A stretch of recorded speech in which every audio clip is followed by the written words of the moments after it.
कठाळेजी, मला हेच विचारायचं आहे, तुम्ही या गावचे सरपंच आहे. आतापर्यंतचा गावाचा काय विकास इथे झालेला आहे? मुख्य समस्या कोणती होती जी इथे पूर्ण झालेली आहे, आणि भविष्यामध्ये विकासाला घेऊन काय प्लॅन राहणार आहे तुमचा? विकासाच्या वरात म्हटलं तर भरपूर विकास करायचा आहे. मला जस्ट 2-3 वर्ष झाले आहेत सरपंच झालो आहे. 3 वर्षामध्ये मी पूर्ण गावातले सिमेंटकरण रस्ते, जे आधी 15 वर्ष आधी जे झालेले रस्ते होते त्यावर मोठमोठे खूप खड्डे पडलेले होते. त्या खड्ड्यामुळं दळणवळणासाठी तकलीफ जात होती गावकरी लोकांना. तर ती तकलीफ समस्या जी आहे ती दूर झाली.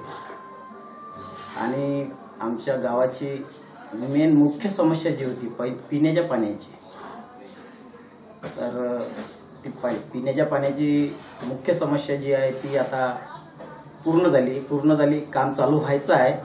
लगेच वर्क ऑर्डर या 2-3 दिवसामध्ये होऊन जाईल. तर आता ती राष्ट्रीय पेयजल जी योजना आहे ती मंजूर केली. CO साहेबांनी सुद्धा साईन केली. आणि पहिल्या हप्त्याची मागणी जी आहे त्यासाठी चेक सुद्धा बनवला गेला आहे. आणि लगेच आता 8-10 दिवसामध्ये राष्ट्रीय पेयजलचं काम चालू होऊन जाईल. आणि आमच्या गावाची पिलकापारची समस्या जी आहे ती पूर्ण कायमस्वरूपी दूर होऊन जाईल.